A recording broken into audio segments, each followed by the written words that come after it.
என் அன்பு நேயர்களுக்கு உங்கள் உஷாவின் அன்பு வணக்கங்கள். என் முந்தைய பகுதிகளை படித்தவர்களுக்கு கோடி நன்றிகள். வாருங்கள் ராஜாஜியின் ராமாயணத்திற்குள் செல்வோம். இன்றைய பகுதி 90. இந்திரஜித் மாண்டான். நான் உயிருடன் இருக்க தாங்கள் ஏன் கவலைப்படுகிறீர்கள் என்றான் இந்திரஜித். இப்படி தகப்பனுக்கு தைரியம் சொல்லிவிட்டு சேனையை திரட்டி கொண்டு யுத்தக்களம் சென்றான். வானர சேனையை தாக்கி முறியடித்து லட்சக்கணக்கான உயிர் சேதமும் படுகாயங்களும் உண்டாக்கினான். வானர சேனை தோல்வியுற்று ஒன்றும் செய்ய முடியாமல் தத்தளித்தது. ராம லக்ஷ்மணர்களும் இந்திரஜித்தின் பிரமாஸ்திரத்தால் கட்டுண்டு பிரஜையற்று கிடந்தார்கள். அரக்க வீரன் கவலை கொண்டிருந்த தந்தையிடம் இந்த பெரிய வெற்றியை சொல்லி சந்தோஷப்படலாம் என்று சென்றான். விபீஷணன் வானர தலைவர்களை தேடி தேடி கண்டுபிடித்து தேய்ச்சி கொண்டு வந்தான். ஜாம்பவான் அரை ஜீவனாக கிடந்தவன் மெதுவாக சென்று வானரர்களை விசாரித்தான். மாருதி உயிரோடு இருக்கிறானா என்று கேட்டான். மாருதி இதோ இருக்கிறேன் என்று ஜாம்பவானின் பாதத்தில் பணிந்து நமஸ்கரித்தான். அப்பனே, உடனே வடக்கே செல்வாய். கடலை தாண்டி இமயமலை தொடருக்கு போய் ரிஷப பர்வதத்துக்கும் கைலாய பர்வதத்துக்கும் இடையில் இருக்கும் ஔஷத பர்வதத்தின் உச்சியில் 4 மருந்து செடிகள் இருக்கின்றன. அவற்றை கொண்டு வந்தாயானால் ராம லக்ஷ்மணர்களும் வானரசேனையும் நினைவடைந்து ரணங்கள் தீர்ந்து ஆரோக்கியமடைவார்கள். இதை காலதாமதமின்றி உடனே செய்வாய். இதை செய்யக்கூடியவன் நீ ஒருவன்தான் என்றான். அவ்வாறே ஹனுமான் குதித்து கிளம்பினான். ஆகாய மார்க்கமாக சென்று குறிப்பிட்ட பர்வதத்தை அடைந்தான். ஆனால் ஔஷதிகளை கண்டெடுக்க அவனால் முடியவில்லை. பர்வதத்தையே தூக்கி எடுத்துக்கொண்டு லங்கைக்கு திரும்பினான். ஹனுமான் தூக்கி வந்த சஞ்சீவி மலை ஆகாயத்தில் லங்கையை நெருங்கிய உடனே ராமலக்ஷ்மணரும் வானரசேனையும் உடலில் ஏறிய சரங்கள் நழுவி காயங்கள் ஆறி பூரண சுகநிலையில் எழுந்து நின்றார்கள். சுக்ரீவன் ராமனிடம் கலந்து யோசித்து சில வானரர்களை பொறுக்கி எடுத்து லங்கைக்குள் பிரவேசித்து நகரத்துக்கு நெருப்பு வைக்கும்படி உத்தரவிட்டான். அப்படியே வீரர்கள் ராத்திரி முன்ஜாமத்தில் தீவட்டிகளுடன் பிரவேசித்தார்கள். காவலாளிகளை அடித்து தள்ளி லங்கையில் உள்ள கோபுரங்கள், மாளிகைகள் இவற்றுக்கு நெருப்பு வைத்தார்கள். ஆயிரக்கணக்கான வீடுகள் எரிந்து சாம்பலாயின. செல்வமும் நாகரிகமும் நிறைந்த லங்கா நகரம் கோரமான நாசமடைந்தது. இந்த சம்பவத்தை வால்மீகி முனிவர் மிக விவரமாக சித்தரித்திருக்கிறார். இதை படித்தால் இந்த யுகத்தில் நடத்தப்படும் யுத்தங்களில் நடைபெறும் நகர நாச கதையாகவே காணப்படுகிறது.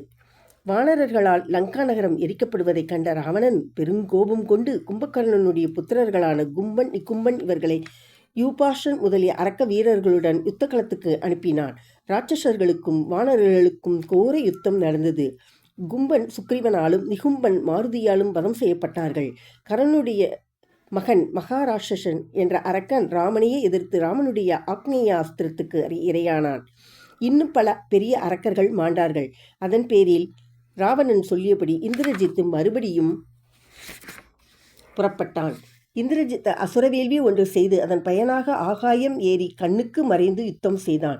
இந்திரஜித் தன்னுடைய மாய வித்தையினால் ஒரு பொய் சீதையை உண்டாக்கி அவளை தேரில் ஏற்றி சென்று வானர சேனைக்கு எதிரில் நிறுத்தி அவளை அவர்கள் முன்னிலையில் கொன்றான்.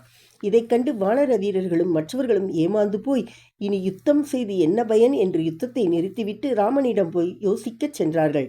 இவ்வாறு ஜாலம் நடத்திவிட்டு இந்திரஜித் வேறொரு பெரிய அசுரயாகம் செய்ய சமயம் செய்து கொண்டான். இது வானர வீரர்களுக்காவது ராம லட்சுமணர்களுக்காவது தெரியாது.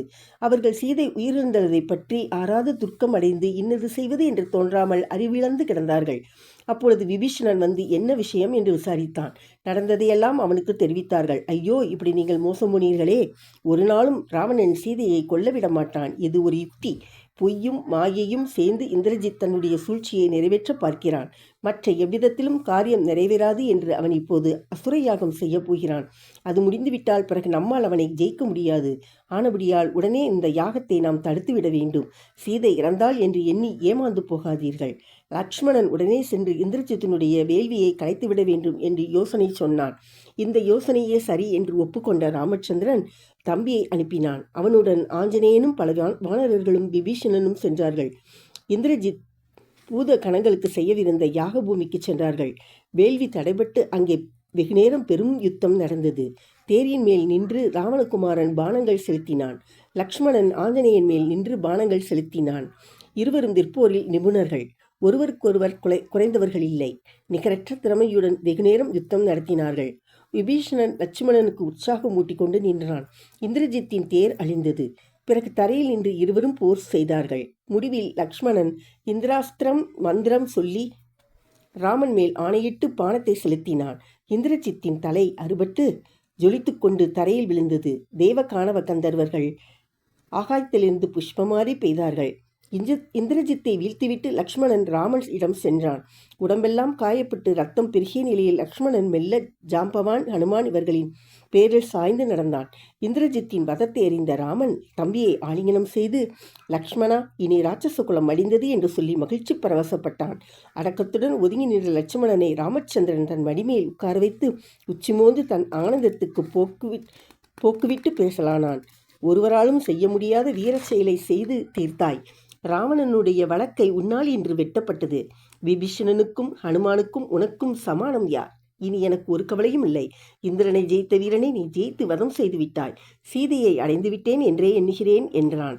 இந்திரஜித் லக்ஷ்மணனால் வதம் செய்யப்பட்டான் என்கிற செய்தி ராவணனுக்கு எட்டியது.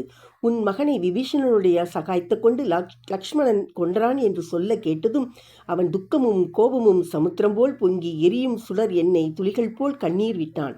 அரக்கனுடைய வாயினின்றும் புகையும் நெருப்புமாக மூச்சு வெளிவந்தது. ஐயோ, என் அருமை குழந்தாய், ஒப்பற்ற வீரனே, மகேந்திரனே, வென்ற சூரனே, யமன் வெற்றியடைந்து விட்டானா? நீ வீர சுருக்கம் அடைந்து விட்டாய். நான் துக்கப்படலாகாது என்றான். இந்திரஜித் மாண்டானா? என் உலகம் எனக்கு சூன்யமாகி போய்விட்டது என்றான் மறுபடியும். உன் தாயார் மண்டோதரியும் உன் பிரிய மனைவியும் என்னையும் விட்டு போய்விட்டாயே. உன் பிரதிஜையை நிறைவேற்றாமலும் பழி தீர்க்காமலும் எங்களை விட்டு போய்விட்டாயே என்று கதறினான். இந்த விபத்துகளுக்கெல்லாம் காரணமான ஜானகியை கொன்றுவிடுவதே நலம். என் குமாரன் மாயையை செய்து சீதையை கொன்றதாக காட்டினான். இன்று உண்மை சீதையையே நான் வெட்டி கொள்ளப் போகிறேன் என்று கத்தி எடுத்துக்கொண்டு கிளம்பினான். சில மூர்க்க அரக்கர்கள் ராவணன் கோபமாக புறப்பட்டதைக் கண்டு சந்தோஷ ஆரவாரம் செய்தார்கள். ஆனால் சுபார்ஷவன் என்ற மந்திரி ராவணனை தடுத்தான். மகாராஜனே, என்ன செய்ய துணிந்தீர்? என்ன காரியம் செய்ய போகிறீர்? தசக்ரீவா, குபேரனுடைய தம்பியாகிய நீர் ஒரு பெண்ணை கொன்று அந்த அவமானத்தையும் தோஷத்தையும் சம்பாதிக்கப் போகிறீர். கோபத்தை விதத்திலா போக்குவது? வேதங்களை ஓதி சகல வித்தையும் கற்று விரதம் அனுசரித்த நீர் இப்படி செய்யலாகாது. உமக்கு நிகர் யார்? யுத்தத்தில் உம்மை எதிர்ப்பவர்கள் யார்? யுத்தத்தில் வென்று சீதையை கிரமமாக அடைவீர். சந்தேகமில்லை. ராமன் பேரில் கோபத்தை செலுத்துவோம். இன்று சதுர்த்தசி, இரவு கழிந்தால் நாளை அமாவாசை. எல்லா பலத்தையும் கொண்டு லங்கையிலிருந்து புறப்பட்டு ராமலட்சுமணர்களை வதம் செய்து வெற்றி பெறுவீர். பிறகு சீதை அடைவீர். பிரம்மாவிடமிருந்து வெற்றியிருக்கும் கவசத்தை தரித்து ரதம் ஏறி கிளம்புவீராக என்றான். சுபாஷவன் சொன்னதே சரியென்று ராவணனும் ஒப்புக்கொண்டான். சிம்மாசத்தின் மேல் உட்கார்ந்து கொண்டு கொஞ்ச நேரம் பேசாமல் யோசனையில் ஆழ்ந்த வண்ணமாக இருந்தான். பிறகு சேனை தலைவர்களுக்கு கைகூப்பி, நீங்கள் சகல பலத்துடனும் உடனே சென்று இந்த ராமனை வதம் செய்யுங்கள். உங்களால் முடியாவிட்டால் நானே சென்று அவனை ஹதம் செய்வேன் என்றான். மலைகளைப் போன்ற ரதங்களிலும் யானைகளிலும் குதிரைகளிலும் ஏறி ராட்சச சேனை முழு பலத்துடன் யுத்தத்திற்கு புறப்பட்டது. வானரர்கள் கற்பாறைகளையும் மரங்களையும் பிடுங்கி எடுத்து ராட்சசர்களை பலமாக தாக்கினார்கள்.